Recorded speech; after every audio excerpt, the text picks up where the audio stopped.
অন্ধকার ভেদ করে আলোর পথে। হোসাইনী আই কেয়ার সেন্টারে মানবিক ছোঁয়ায় দুই অসহায় নারীর নতুন জীবন। জীবনে কখনো কখনো নীরবে অন্ধকার নেমে আসে, চোখে, মনে আর জীবিকার পথে। চট্টগ্রামে হাটাজারির পশ্চিম ধলাই এলাকার দুই অসহায় নারী রোশনারা ও হোসনেয়ারা সেই নীরব অন্ধকারেরই শিকার ছিলেন। তবে মানবতার আলো কখনো নিভে যায় না, তারই প্রমাণ মিলল হোসাইনী আই কেয়ার সেন্টারের নিঃস্বার্থ সেবায়। রোশনারার স্বামী মৃত আমিনুল ইসলাম, আব্দুর রহমান টেন্ডলের বাড়ি পশ্চিম ধলই, কাটিরহাট, হাটাজারি, চট্টগ্রাম। স্বামীর মৃত্যুর পর জীবনের ভার এসে পড়ে তার কাঁধে।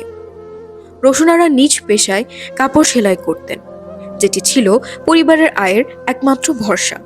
কিন্তু চোখের ছানির কারণে দৃষ্টিশক্তি হারাতে বসলে বন্ধ হয়ে যায় সেলাইয়ের কাজ, থমকে দাঁড়ায় জীবিকার চাকা, অন্ধকারে ডুবে যায় পুরো সংসার। অন্যদিকে একই গ্রামের হোসনেয়ারা, স্বামী মৃত জাহাঙ্গীর আলম, একজন গৃহিণী। চোখের সমস্যার কারণে তার নিত্যকার কার্যক্রমে চরম ভোগান্তি নেমে আসে।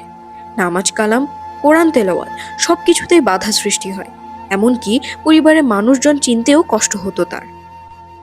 এই দুই নারীর জীবনে আশার আলো হয়ে আসে দরবারে গৌসুল আজম মাইজভান্ডারী গৌসিয়া হক মঞ্জিলের শাহানশাহ হজরত সৈয়দ জিয়াউল হক মাইজভান্ডারী ট্রাস্ট নিয়ন্ত্রিত প্রতিষ্ঠান জাকাত ওয়েলফেয়ার ফান্ড পরিচালিত হোসাইনী আই কেয়ার সেন্টার। আমি অপারেশনের আগে কিছু করি না পারি, অপারেশন করার লাগিলে আমি অপারেশন করার পরে কিছু সিলাম মোটামুটি গরিব পারে। দরবার উসিলে দিয়ে আমি মাওলাজর উসিলে দিয়ে আমি এখন কোনোমতো সিলাহাম করি, কিছু কিছু কিছু সিলাহাম করি। আরা আসান মালারে দে আকান ফিরি সব চিকিৎসা করে বলে হই আরা গেয়ার আল্লাই দিলি আরারে চকুর অপারেশন নান করা দিয়ে আল্লাই দিলি এনে আগতুন বহুত বালা দেখির। এই মানবিক প্রতিষ্ঠান থেকে তাদের দুজনকেই সম্পূর্ণ বিনামূল্যে প্রয়োজনীয় ওষুধ সহ চোখের ছানি অপারেশন করানো হয়।